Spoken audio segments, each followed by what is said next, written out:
අයිබෝවන් සතියක් නිමා වෙලා අලුත් සතියක ආරම්භය. අලුත් සතියක ආරම්භයක් එක්ක අලුත් විදිහේ වැඩසටහනක් ඉදිරිපත් කරන්න තමයි මේ සූදානම. අපි දැන් වැඩසටහන් මාලාව පුරාම ඔබත් සමග සම්බන්ධ වෙලා සිටියා. ඒ නිසාම තමයි ඔබගෙන් ලැබෙන ප්‍රතිචාරත් එක්ක තමයි අපේ වැඩසටහන දිනෙන් දින අලුත් වෙන්නේ. ඒ නිසා ප්‍රේක්ෂක ඔබට අපි බෙහෙම ස්තුතිවන්ත වෙනවා අපි සමග සම්බන්ධ වීම ගැන. සුපුරුදු විදිහටම අපි වැඩසටහන ආරම්භ කරන්නයි සූදානම්. ජ්‍යොතිෂයයි ඔබයි මමයි. මම හිතන්නේ මේ වැඩසටහන් මාලාව පුරාවටම අපිත් එක්ක සම්බන්ධ වුණා මේ චන්දිමා උඩුකුඹුර මහත්මිය. ඉතින් වෙනදා වගේම සුපුරුදු විදියට අදත් අපිත් සමග මැදිරියට සම්බන්ධ වෙලා ඉන්නේ ප්‍රවීණ ඒ වගේම පාරම්පරික ජ්‍යොතිෂීවේදිනී චන්දිමා උඩුකුඹුර මහත්මිය. අයිබෝන් චන්දිමා මහත්මිය. අයිබෝන්. කොහොමද චන්දිමා මහත්මිය මම ආරම්භ කරන්න කලින් මෙහෙම අහන්නේ කොහොමද මේ දවස්වල ඔබතුමියට ලැබෙන ප්‍රතිචාර කොහොමද කාර්ය බහුලද? ඔව් දර්ශන ඇත්තටම කාර්ය බහුල පැත්තෙන් නම් මට වෙන කිසි දෙයක් කරන්න දැන් මේ ප්‍රෝග්‍රෑම් එකටත් ආවේ හරිම අමාරුයි. තියෙන අපොයින්ට්මන්ට්ස් උඟක් ඒවා කැන්සල් කරනවා. ඉතින් දර්ශන මේකෙදි අර තවත් රූපවාහිනී channel ඒ වගේත් උඟක් වෙලාවට ඒ ආරාධනා ලැබිලා ඒ සම්බන්ධවත් යන හින්දා ඇත්තටම හරිම කාර්ය බහුල තත්ත්වයක් තමයි මට මේ ටිකේ මේ කාලය තුල තියෙන්නේ. ඔව් ඉතින් අපි විශේෂයෙන් ස්තුතිවන්ත වෙන්න ඕනේ එවන් වූ කාර්ය බහුල තත්වයක සිටියත් අපත් සමග මේ අරුණාලෝකයේ වැඩසටහන ඒ කියන්නේ arunaaloke.com ඔස්සේ ගෙනෙන arunaaloke TV එකේ ගෙනෙන ජ්‍යොතිෂය ඔබ මමයි වැඩසටහනත් එක්ක නිරන්තරයෙන් රැඳී සිටීම පිළිබඳව අපි බෙහෙවින් ස්තුතිවන්ත වෙනවා. ඉතින් අපි පහුගිය වැඩසටහන් මාලාවට ඒ කියන්නේ පහුගිය වැඩසටහන් දෙක පුරාවටම කතා කරුවේ මේ විවාහය පිළිබඳව. අද අපි කතා කරන්න සූදානම් වෙලා ඉන්නේ මේ සෙනසුරු පිළිබඳව. කොහොමද මේ ජීවිතයකට මේ සෙනසුරු බලපාන්නේ? කොහොමද චන්දිමා මහත්මිය? මෙතනදී දර්ශන මේ සෙනසුරු ග්‍රහයා කේන්ද්‍ර සටහනේ ඉන්න රාශිය අනුව ඉන්න අවස්ථාව අංශකය. එතකොට මේ ඉන්න රාශියේදී මේ ග්‍රහයා තවත් කුමන දෘෂ්ටියකට ලක් වෙලා තියෙනවද? මේක තමයි දර්ශන ප්‍රබලවම බලපාන එක් හේතු සාධකයක් වෙනවා. මොකද කෙනෙකුට සෙනසුරු ජීවිතේ දැන් හුඟක් වෙලාවට සෙනසුරු කියන ග්‍රහයා කියූ පමණිනුත් මිනිස්සු බයයි. මේකෙදි සෙනසුරු ආවද අතපය කඩනවා කකුල් කඩනවා මේවා තමයි මිනිස්සුන්ගේ ඔළුවේ ගොඩක් වෙලාවට එන්නේ. නමුත් මේ தত্ত্বය නැතුව නෙමෙයි. මේ தত্ত্වයෙන් මග අරගන්න බැරුව නෙමෙයි මේ தত্ত্වය මේ සෙනසුරු ග්‍රහයා එකම ආකාරයකට බලපාන්නේ නැහැ දර්ශන. එතකොට මේ සෙනසුරු කුමන ආකාරයෙන්ද බලපාන්නේ කියන එක ඇත්තටම බලන්න ඕන. ඒ කියන්නේ කුමන රාශියකද මේ සෙනසුරු ඉන්නේ? අපි උදාහරණයක් ගත්තොත් ලග්න ස්ථානයේ සෙනසුරු ග්‍රහයා සිටීම හැම ලග්නයකටම සුබදායක තත්වයක් නැහැ. විශේෂයෙන්ම මේෂ ලග්න හිමියෙකුට සෙනසුරු නීචයි. එතකොට දැන් මේකෙදි තව දෙයක් පැහැදිලි කරන්න ඕන මේ සෙනසුරුගේ උච්ච භවන කියන්නේ තුලාව. මෙතනදී මේ ශෂ යෝගය යෙදෙනවා. ඒ වගේම සෙනසුරු කියන ග්‍රහයා උච්ච වෙනවට වඩා නීච වීම හොඳයි කියලා අපි එක පැත්තකදී පිළිගන්න අවස්ථාවක් එනවා. නීච වීමෙනුත් ලෞකික ජීවිතේ ගොඩක් සැප සම්පත් ලැබෙනවා. ඒ වගේම සෙනසුරු ග්‍රහයා සතුරු රාශියකට පැමිණීම ඉතාමත් අසුභවාදී. ඒ කියන්නේ අපි උදාහරණයක් ගත්තොත් කටක රාශියට සෙනසුරු පැමිණීම සෙනසුරු සතුරු වෙනවා. එතනදී ඔය රත් පිත කියන එක එහෙම නැත්නම් රක්ත වාතය එවැනි උෂ්ණාධික රෝග නිරන්තරයෙන්ම මෙවැනි රාශිවල සෙනසුරු සිටීමෙන් කෙනෙකුට ඇති වෙන්න පුළුවන් දේවල්. ඒ වගේම තමයි දර්ශන මේ සෙනසුරු ග්‍රහයා ලග්න ස්ථානයේ සිටී පමණින් දැන් කෙනෙක්ගේ බුද්ධිය මුහුකුරා ගිය බුද්ධියක් බවට ඒ කියන්නේ තමන්ගේ වයසට වඩා දැනුමක් ඇති කරන ස්වභාවය ඒක නිරන්තරයෙන්ම පිහිටන දෙයක්. ඒ වගේම තමයි මේකේ අඩු වැඩි වීමේ ස්වභාවය රඳා පවතින්නේ අර සෙනසුරු කුමන රාශියේද ඉන්නේ. එතකොට ඒ සෙනසුරුට පේන තවත් ග්‍රහයන් කෙබඳු ආකාරයෙන්ද සිටින්නේ. මෙවැනි தত্ত্ব තමයි දර්ශන ලග්න ස්ථානයේ සිටියම වෙන්නේ. ඒ වගේම අපි උදාහරණයක් ගත්තොත් කෙනෙකුගේ දෙවැන්නේ සෙනසුරු ඉන්නවා කියලා. එතකොට අපි කියනවා කුජ බෞම දෝෂය තියෙන කෙනෙකුට සෙනසුරු දෙවැනි රාශිය සිටියමත් ඒක ඒ දෝෂ භංග වෙනවා. පැහැදිලිවම ඒක ඒ ආකාරයෙන් වුණත් මෙතනදී විග්‍රහ කරලා බලන්න ඕන මේ සෙනසුරු ග්‍රහයා මොන රාශියද ඉන්නේ.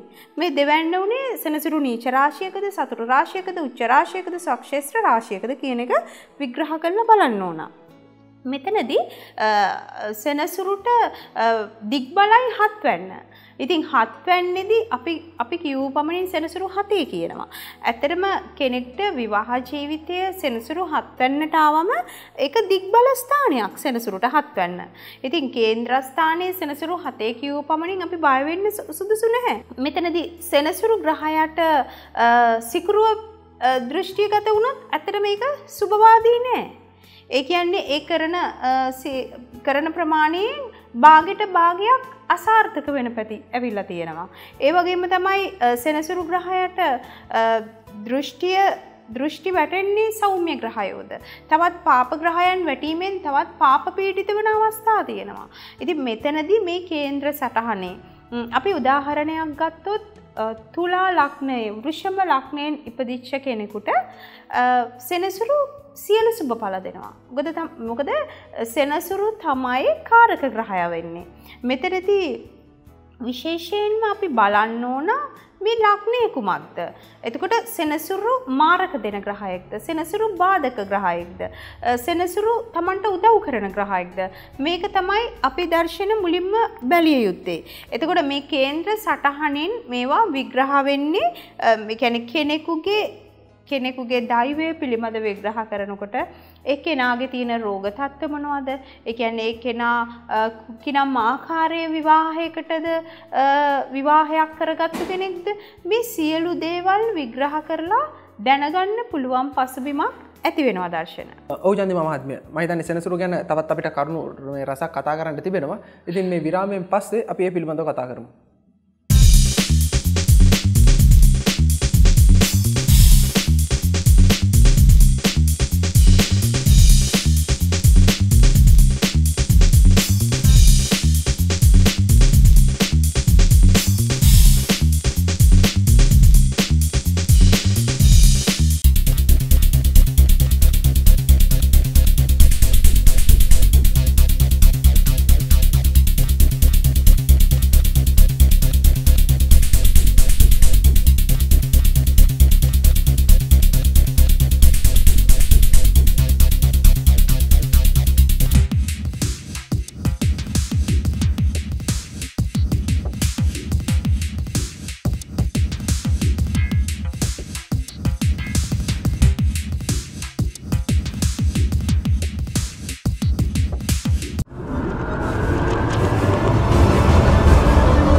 හොඳයි අපි නැවතත් සම්බන්ධ වී සිටින්නේ ජ්‍යොතිෂයයි ඔබයි මම වැඩසටහනත් එක්ක. අපි කතා කරමින් සිටියේ සෙනසුරු අපල පිළිබඳව. ඉතින් සෙනසුරුගේ බලපෑම කොයි විදිහටද මේ රාශි වලට බලපාන්නේ? ඒ වගේම තමයි මේ අපේ ජන්ම පත්‍රයට බලපාන්නේ. මේ පිළිබඳව අපි තව දීර්ඝ විදිහට කතා කරන්න සූදානම්. චන්දිමා මහත්මිය මම කැමතියි දැනගන්න මේ සෙනසුරු නිහඬ වෙනවා. සමහර එක් කියනවා මේ සෙනසුරු නිහඬ වෙනවා. සමහර එක් කියනවා සෙනසුරු උච්ච වෙනවා. මොකද්ද මේකේ තියෙන මේ ගැටලුව සහ ඒක කොහොමද මගහරව ගන්න? ඔව් දර්ශන මෙතනදී සෙනසුරු කිව් පැමණින් මිනිස්සු බය වෙනවා කියලා මම කිව්වනේ. ඒ කියන්නේ මොකද මේකට හේතු සාධක තියෙනවා. ඒ කියන්නේ මේක පුරාණයේ ඉඳලා පැවතගෙන එන දෙයක්. මේකට විශේෂයෙන්ම විෂ්ණු දෙවියන්ටත් වටකොල කැවුවයි කියලා තියෙනවානේ. ඉතින් මෙවැනි තත්ත්ව අතීතයේ ඉඳලා මෙවිලා තියෙනවා. ඇත්තටම මේකේ පැහැදිලි කිරීම තමයි දර්ශන. මොකද යම් දෙයක් গুপ্তাර්ථයෙන් අපිට දෙන්නේ. එතකොට මේ විෂ්ණු දෙවියන්ට බටකොල කැවුවයි කියන කතාවේ සත්‍යතාවයක් තියෙනවා. මේකෙදි එදා ඒ විෂ්ණු දෙවියන්ට ඒ දේවත්වයෙන් මිනිස්සු විෂ්ණුට සලකලා තියෙනවා. එතකොට ඒ කාලය තුල සෙනසුරු 7 අවුරුදු හමාරේ අවුරුදු 7මාරක් ඒ කියන්නේ ඒ ලොකු විපාකයක් අකුසල කර්මයක් පළදීමක්. ඉතින් දර්ශන අද සමාජය ගත්තත් ওই තත්ත්ව නැතුව නෙමෙයි. ওই තත්ත්ව ඔය ආකාරයෙන්ම බලපානවා. මොකද මෙතනදී ඔය සෙනසුරු ග්‍රහයා මම කියවනේ තුලා ලග්නේ වෘෂභ ලග්න හිමියන්ට සෙනසුරු ග්‍රහයා කාරක ග්‍රහයක් වෙනවා. ඒ කියන්නේ එයා සුබඵල දෙන්න සමත් වෙනවා. නමුත් මේ පිහිටියේ මොන රාශියද?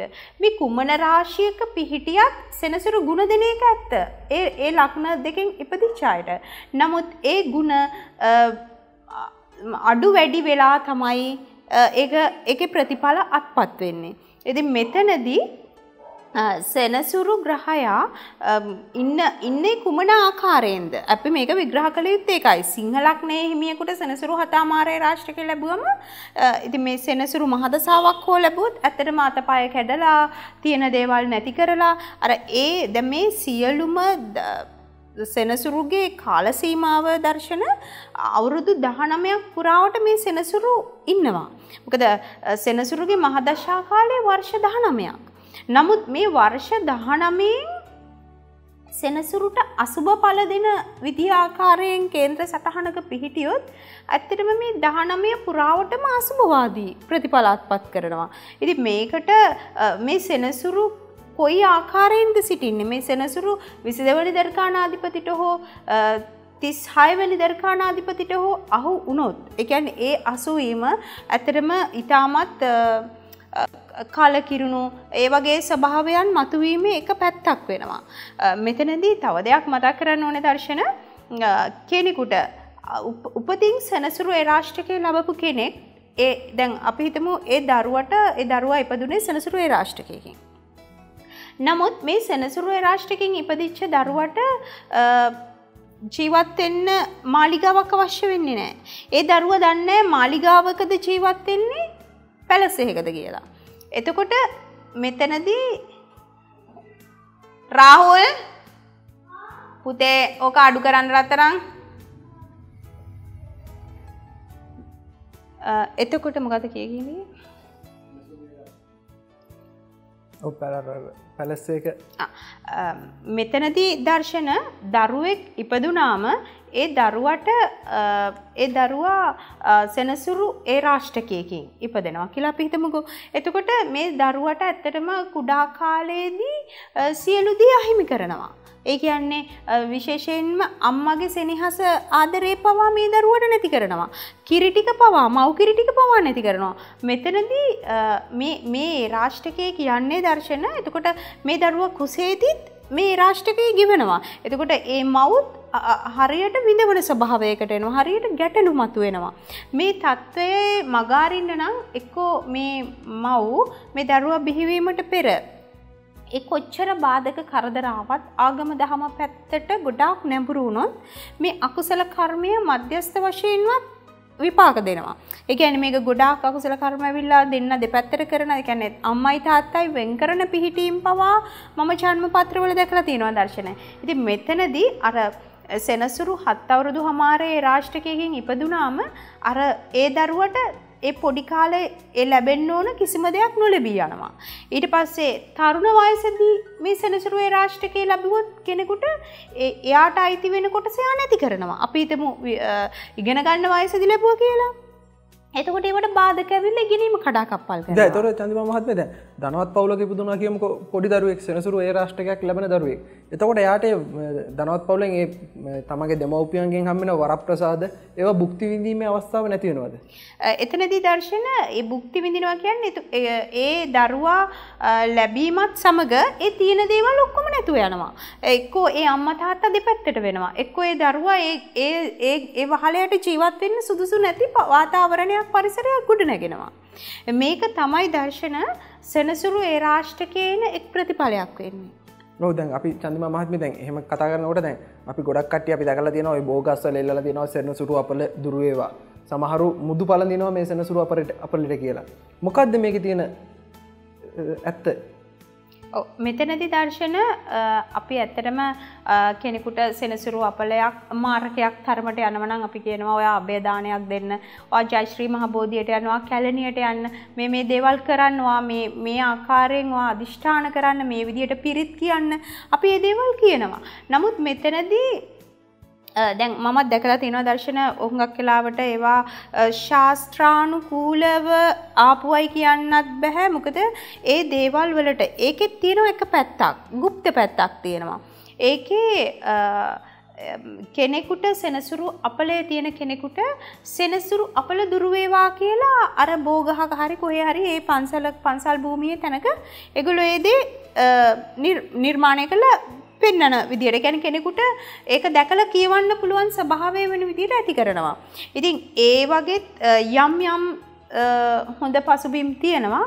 නමුත් ඒක එල්ලූ පමණින් යම් දෙයක් ඒ අපලයක් මාරකයක් තියෙන කෙනෙකුට ඒක එහෙම දෙයක් කළ පමණින් මේකට සුදුසු පරිසරයක් ගොඩ නැගෙන්නේ නැහැ. එහෙමනම් එයා ඒ සම්බන්ධව එයා කළ යුතු දේ මොකක්ද කියන එක හරි අවබෝධාත්මක දැනගෙන ඉන්න ඕන. අපි හිතමු කෙනෙක් මෙහෙම අපලයක් තියෙද්දි මෙතනදී ඇත්තටම ඔය විදිහ පසුබිමක් මගේ ළඟට කේන්ද්‍ර සටහන විග්‍රහ කරන්න ආපු කෙනෙකුට තිබුණා නම් දර්ශන මම කියනවා මේකෙදි මේ අපල ගෙවෙන්න නම් ඔයා මෙන්න මේ සූත්‍රය 1008 වාරයක් කිව යුතුයි. තේරුණාද? එතකොට එතනදී දර්ශන අර හුඟක් දේවල් 1008ක් එකපාරට කියන්නේ නැහෙනේ. ඉතින් 1008 විටින් විට එයාට නිවාඩුවක් ලැබෙන්නේ මොන වෙලාවේද? මොන කාලය තුලද? මේ කාලය තුල තමයි මේ දේවල් එයා කියන්නේ. එතකොට එයාට අපිටම ඉගෙන ගන්න දරුවෙකුට කියලා මේක කිව්වේ. එතකොට ඉස්කෝලේ ගිහිල්ලා ක්ලාසස් යනවා නම් ටියුෂන් යනවා නම් ඒවා ගිහිල්ලා එහෙම ඇවිල්ලා පොඩ්ඩක් හරි නිදහස් වෙච්ච වෙලාවට තමයි එයා මේ සූත්‍රය කියන්නේ සජ්ජායනය කරන්නේ. එතකොට 1008ක් ඒ දේවල් කරනකොට ඒ කියන්නේ 1008 විටින් විට ඒ දේවල් කරනකොට හොඳ පසුබිමක් උදා වෙනවා. ඔව් චන්දිමා මහත්මිය. අපි සූදානම් වෙන්නේ තවත් මේ පිළිබඳව කතා කරන්න අපිට තව වෙලාව තියෙනවා. ඒකින්ද අපි කෙටි විරාමයකට ගිහිල්ලා නැවතත් සම්බන්ධ වෙමු.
හොඳයි අපි නැවතත් සම්බන්ධ වෙලා සිටින්නේ ජ්‍යොතිෂයයි ඔබයි මමයි වැඩසටහනත් එක්ක.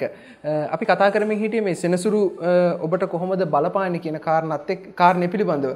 ඉතින් ඒ කාරණේත් එක්ක කතා කරනකොට අපි කරුණු කාරණා රසක් අපි ඔබ වෙත ගෙනාවා. ඉතින් අපි අවසානට කතා කරමින් සිටියේ මේ සෙනසුරු අපල දුර වෙන්න කියලා, ඒ කියන්නේ මුදු පළඳින එක මෙන්න මෙවන්නු කරුණු කොහොමද ඔබ විශ්වාස කරන්නේ? ඒ පිළිබඳව තමයි කතා කරමින් සිටියේ. මම තවදුරටත් ඒකේ යථාර්ථය සහ සත්‍යතාවය ගැන කතා කරන්න චන්දිමා මහත්මියගෙන් නැවතත් ඒ ප්‍රශ්නේ කොහොමද තව ඉදිරියට අපි කතා කරනවා නම් දර්ශන මේක අර මම කිව්වා වගේ අර ඒකේ ඇත්තටම යථාර්ථයක් තියෙන. ඒ කියන්නේ අකුසල කර්මයක් අහෝසි වන ස්වභාවය ඇති කරන මට්ටමින් අපි දෙයක් කරනවා නම් ඇත්තටම එතනදී මොකද අපිත් එක්ක දර්ශන අපිට අපලයි කියන්නේත් අපේ කර්මයක් කියලා අපි කියනවා. අපි සසර කරපු දෙයක් කියනවා.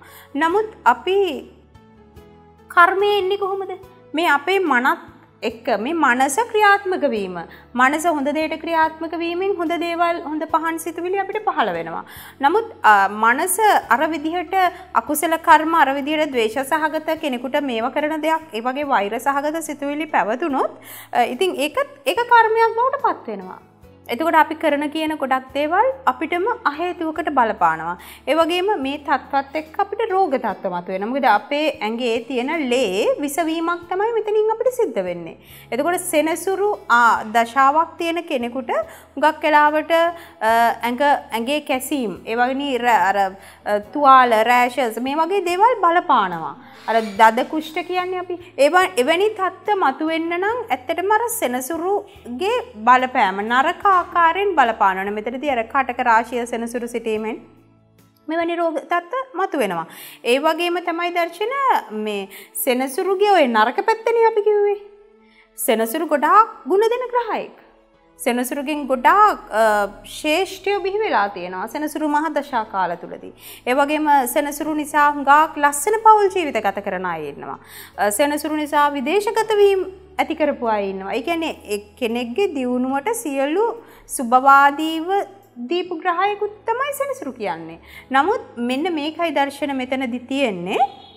මේ කෙනාට සෙනසුරු බලපාන ආකාරය මොන වගේද? මේකෙදි මේ සෙනසුරු කියපු ගමනින් අපි බය විය යුතු නෑ. මේ සෙනසුරු මොන ආකාරයෙන්ද Tamanට බලපාන්නේ? මේක තමයි මං හිතන්නේ අපි විමසලා බැලිය යුතු දේ වෙන්නේ. ඔව් චන්දිමා මහත්මිය. එතකොට දැන් මම දැන් මෙහෙම ඇහුවොත් දැන් සෙනසුරු මාරුව කියන්නේ මොකද්ද? ඒත් ඔය සම්බන්ධම දෙයක්ද? මෙතනදී දර්ශන සෙනසුරු මාරුවක් කියන්නේ අපි හිතමු දැන් තුලා රාශිය සෙනසුරු ගෝචර වෙලා ඉන්නේ.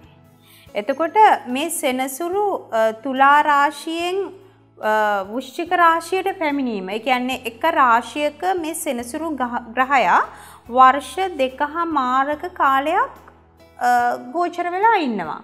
එතකොට බොහෝම හෙමින්ම යන ග්‍රහයා තමයි අපි සෙනසුරු කියලා හඳුන්වන්නේ. ඒක සෙනසුරු තමයි බොහොම හිමින්ම යන ග්‍රහයා. නමුත් මේ සෙනසුරුගේ අංශක මේ දැන් අපි කියනවා සෙනසුරු ලපපු ගමන් කෙනෙකුට එකපාරට විපාක දෙන්න තිතනුත් තියෙනවා. ඒක මැද හරියට යනකොට අංශක 15 ඉක්මවනකොට සමහර අයට විපාක දෙනවා. මේ ආකාරයෙන් දර්ශන සෙනසුරු ඉන්න රාශිය ඉන්න අංශකේ මේවා වඩා ප්‍රබලව බලපානවා. දර්ශන මේ සෙනසුරු මාරුවේදී මේ එක රාශියකින් තවත් රාශියකට සෙනසුරු ගෝචර වීම තමයි සෙනසුරු මාරුව කියන්නේ. නමුත් ඒක ඒ සෙනසුරු මාරුවෙත් ඒ යන මාරු වෙන රාශි තියෙනවා. ඒ කියන්නේ දැන් ළඟම තියෙන රාශිය දැන් අපි හිතමු මේෂ රාශියෙන් වෘෂභයට යනවා. වෘෂභයෙන් මිථුනට යනවා. මිථුනෙන් කටකට යනවා. මේ ආකාරයෙන් මේ රාශි 12ටම මේ සෙනසුරුගේ තත්ත්වය බලපවත්වනවා. එතකොට වැඩි කාලයක් එක රාශියක සිටින එකම ග්‍රහයා තමයි මේ සෙනසුරු වෙන්නේ. එතකොට මේ සෙනසුරුගෙන් වැඩ ගන්න නම් අපි ගොඩක් ආගම දහම පැත්තට නැඹුරුව ගොඩක් වයසක වැඩිහිටිය අයට උපස්ථාන කරන දේවල්. එතකොට හොඳට මව්පියන්ව හොඳට දෙමව්පියන්ට සලකන දරුවෙක් වීම එවැනි තත්ත්ව එක්ක තමයි මේ සෙනසුරුගේ යහපත් ප්‍රතිඵල ඇති කරන්නේ. දැන් ඔය කතා කරපු විදිහට සෙනසුරු එකම රාශියේ හිටියොත් ඒක මේ සාර්ථකද? ඔව් මෙතනදී දර්ශන මේ දෙදෙනෙකුගේ සෙනසුරු එකම රාශිය අපිටම තුලා රාශිගත වෙලා ඉන්න සෙනසුරු ඉන්න මේ කේන්ද්‍ර හිමියෝ දෙන්නේ කියලා ඇත්තට මේක සාර්ථකයි. ඒකේ මම පොඩ්ඩක්වත් දකින්නේ අසාර්ථක පැත්තක්. නමුත් මෙතනදී අපි විග්‍රහ කරලා බලන්න ඕනේ කේන්ද්‍ර හිමියාගේ මේ සෙනසුරු කාටද දෘෂ්ටිය වැටෙන්නේ? අඟහරුලා සිකුරුලා බුදලා දැන් මෙතනදී පාප ග්‍රහයෝ පාප පීඩිත වෙනවද නැත්නම් සෞම්‍ය ග්‍රහයන්ගේ දෘෂ්ටිය වැටෙනවද? මෙන්න මේවා තමයි විග්‍රහ කරලා බලන්න ඕන. ඔව් මං හිතන්නේ අපි සෙනසුරු කොහොමද ඔබේ ජීවිතයට බලපාන්නේ කියන කරුණු කාරණා තමයි මෙතෙක් අපි කතා කරුවේ. ඉතින් අපි සූදානම් වෙන්නේ මේ වැඩසටහන අදට නිමා කරන්නට. ඔබ විශේෂයෙන් රැඳී සිටින ඔබ කැමති මේ වැඩසටහන අවසානයේ ඒ කියන්නේ මේ වැඩසටහන ඉවරුනාට පස්සේ අපි ගෙනෙන්න සූදානම් වෙලා සිටිනවා. ඔබ ගොඩක් කැමැත්තෙන් බලා සිටින ඔබට ඉදිරි සතියේ බලපාන ලග්න පලාපල විස්තර චන්දිමා මහත්මිය විසින් ඔබට ගෙනෙන තොරතුරු පිළිබඳව දැන කියා ගන්නට ඔබ සූදානම් වෙලා ඉන්නවා. ඒක නිසා අපි සූදානම් මේ වැඩසටහනෙන් පස්සේ චන්දිමා මහත්මිය ගෙනෙන ලග්න පලාපල විස්තර වලට යොමු වන්නට. ඉතින් ලබන සතියේත් හමු වෙන බලාපොරොත්තුෙන් අපි සමුගන්නට සූදානම්. ඔබට මේ වැඩසටහන නැරඹීමේ අවස්ථාව උදා වෙනවා arunaloke.com ඔස්සේ ගෙනෙන arunaloke TV වැඩසටහන ඒ වගේම ඒ වැඩසටහන තුලින් ජ්‍යොතිෂය ඔබම වැඩසටහන නරඹන්නට ඔබට පුළුවන්. ඒ වගේම තමයි චන්දිමා මහත්මියව ඔබට සම්බන්ධ කර ගැනීමේ අවස්ථාව තිබෙනවා. 0777 97 96 46 කියන දුරකථන අංකයනොත් ඒ වගේම 072 213 20 4 කියන දුරකථන අංකය ඔස්සේනුත් ඔබට චන්දිමා මහත්මියව සම්බන්ධ කර ගැනීමේ අවස්ථාව තියෙනවා. ඒ වගේම තමයි චන්දිමා මහත්මියගේ වෙබ් ලිපිනය සඳහන් කරනවා නම් chandimaudukkumura.com. ඒ වගේම තමයි Skype මාර්ගයෙන් ඔබට පුළුවන් චන්දිමා මහත්මියත් සමග කතා බහ කරන්නට horoscope.lk ඊමේල් ලිපිනය සඳහන් කරනවා නම් info@chandimaudukkumura.com. ඉතින් මේ විදිහට අපි වැඩසටහන මෙතනින් නිමාවට පත් කරනවා. ලබන සතිය හමු වෙන බලාපොරොත්තු වෙනුත් ඔබට සුවදායක සතියක්.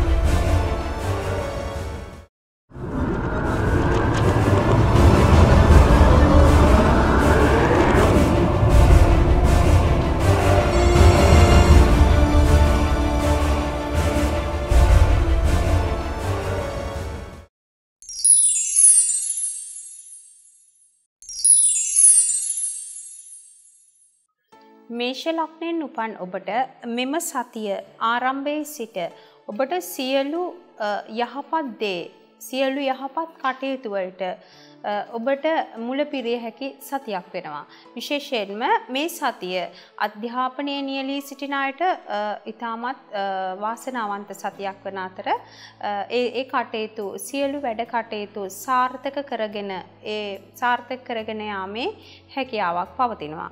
විවාහ ජීවිතවල සිටින අයට ඒ සම්බන්ධව ගැටලුකාරී තත්ත්ව මතුවෙන අතර ඒ සඳහා ඉවසීමෙන් කටයුතු කළ යුතු සතියක් වෙනවා. වෘෂභ ලග්නයෙන් උපන් ඔබට මෙම සතිය පුරාවට සතුට සැනසීම ඇති කරන සතියක් වෙනවා. විශේෂයෙන් ඔබ හිතපු පතපු සියලු සැප සම්පත් ලැබීමේ වාග්ය උදා කරන සතියක්. ඒ වගේම ඔබට විනෝද චාරිකා විනෝද ගමන් බිමන් ඇති කරන සතියක් වෙනවා. මේ සතිය පුරාවටම ඔබට සියලු යහපත් කටයුතු සාර්ථක කර ගැනීමේ ඇති හැකියාව තියෙනවා. මිථුන ලග්නයෙන් උපන් ඔබට මේ සතිය පුරාවටම ඔබට සුබඵල උදා කරන සතියක් වෙනවා. විශේෂයෙන්ම ඔබට විදේශගත වීමේ වාග්ය ඇති කරන අතර ඔබ ආගම දහමට නැඹුරුව ක්‍රියා කරන සතියක් වෙනවා. ඒ වගේම ඔබගේ සියලු බලාපොරොත්තු ඉෂ්ට කරගන්න පුළුවන් සතියක් වෙනවා. කටක ලග්නයෙන් උපන් ඔබට ඔබගේ ග්‍රහ ගෝචරය අනුව මෙම සතිය ඔබට මිශ්‍ර ඵල උදා කරන සතියක් වෙනවා. විශේෂයෙන්ම ඔබගේ ආර්ථික පැත්ත බැලුවම එකේ යම් ගැටලුකාරී තත්ත්ව මතු කරන සතියක් වගේම ඔබට ඔබගේ රැකියාව පැත්තෙනුත් යම් අපහසුතා ඇති කරන සතියක් වෙනවා. ඒ වගේම ඔබගේ දරුවෙකු පිළිබඳ ඔබ කනස්සල්ලෙන් පසු කරන සතියක් බවට පත් වෙනවා. සිංහ ලග්නයෙන් උපන් ඔබට මෙම සතිය පුරාවටම මිශ්‍ර සුබඵල උදා කරනවා. විශේෂයෙන්ම රැකියාව සම්බන්ධයෙන් මාරුවීම් හෝ වෙනස් වීම් ඇති කරන සතියක් බවට පත්වන අතර මෙම සතියේ ඔබට ආර්ථික පැත්තෙනුත් යම් ගැටලුකාරී තත්ත්ව මතු කරනවා. ඒ වගේම ඔබ වඩාත්ම බුද්ධිමත්ම සිටිය යුතු කරුණක් වන්නේ ඔබගේ විවාහ ජීවිතය පැත්තෙන් ඔබට අසහනකාරී තත්ත්ව මතු කරන බැවින් ඒ සම්බන්ධව ඔබ ඉවසීමෙන් කටයුතු කළ යුතු වෙනවා. කන්‍යා ලග්නයෙන් උපන් ඔබට ඔබගේ චන්ද්‍ර ගුරු පුණ්‍යස්ථානගත වීමෙන් ඔබට යහපත් ප්‍රතිඵල අත්කරන අතර එම පිහිටීම ඔබට වාග්ය පෙරපින් බලය මතු කරන සතියක් බවට පත් වෙනවා. ඒ වගේම ඔබගේ යාන වාහන මිලදී ගැනීමට ඔබ සිටිනවා නම් මේ සතිය පුරාවට එක සාර්ථක තත්වයකට පත් කරගත හැකි සතියක් වෙනවා.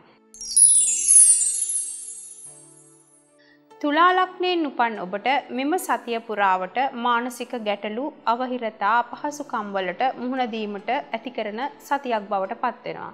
විශේෂයෙන්ම ඔබ විවාහක නම් ඒ පිළිබඳ ඔබ බුද්ධිමත් විය යුතුයි. ඒ වගේම ඔබගේ গুপ্ত ස්වභාවය ඔබව ඇසුරු කරන අය දකින පරාසයක් එතනදී ඇති වෙනවා. ඒ වගේම ඔබගේ රෝගාබාධ තත්ත්ව විශේෂයෙන්ම යටි බඩ ප්‍රදේශයේ ඇති කරන රෝගාබාධ තත්ත්වයන්ට ගොදුරු වීමේ හැකියාවක් පවතිනවා.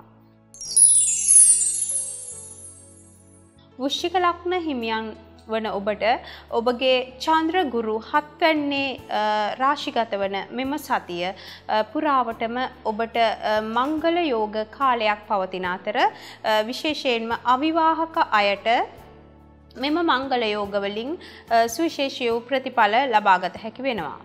ඒ වගේම ඔබට විදේශගත වීමේ බලාපොරොත්තුවක් ඇතනම් ඒද සාර්ථක කරගත හැකි සතියක් වෙනවා.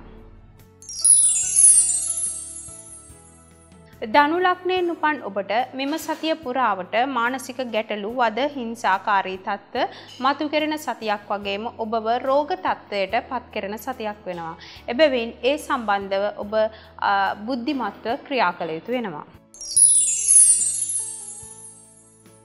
මකර ලග්නයෙන් උපන් ඔබට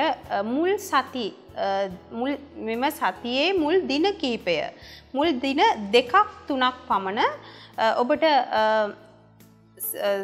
මානසික සතුට සැනසීම ඇති කරත් සති අන්තයට පැමිණෙන විට ඔබට දුක ශෝකය වැනි තත්ත්වවලට මතුවීමට ඉඩ තියෙනවා. විශේෂයෙන් ඔබගේ මව් පාර්ශවයේ අය නිසා ඔබ පීඩාවට ලක්වන පැත්ත තියෙනවා. කුම්භ ලග්නයෙන් උපන් ඔබට මෙම සතිය පුරාවටම ඉඩකඩම් යාන වාහන මිලදී ගැනීමට ඇති හැකියාවක් තියෙනවා. විශේෂයෙන්ම ගුරු චන්ද්‍ර යෝග වී ඔබගේ සිව්වැන්නේත් රවි සිකුරු කුජ යෝග වී දෙවැන්නේත් සිටීමෙන් ඔබගේ විවාහ තත්ත්ව පිළිබඳ විශේෂයෙන්ම විවාහ වූ අයට මෙය අසහනකාරී තත්ත්වයක් වෙනවා. එම නිසා ඒ පැත්තෙන් ඒ ජීවිතයේ අසාර්ථක වෙන පසුබිම බුද්ධියෙන් දැකලා මේ පිළිබඳ කල්පනාකාරීව ඉවසීමෙන් කටයුතු කළ යුතු වෙනවා. මීන ලග්නයෙන් උපන් ඔබට ඔබගේ ගුරු චන්ද්‍ර තුන්වැන්නේත් රවි සිකුරු කුජ ලග්නස්ථානයේත් සිටින බැවින් මෙම සතියේ අවසාන දින දෙක පමණක් අසුභවාදී තත්ත්ව මතු කළත් ඔබට මෙම සතිය ඉතාමත් වාසනාවන්ත සතියක් වෙනවා. ඔබගේ සියලු කටයුතු සාර්ථක කරගත හැකි සතියක් බවට පත් වෙනවා.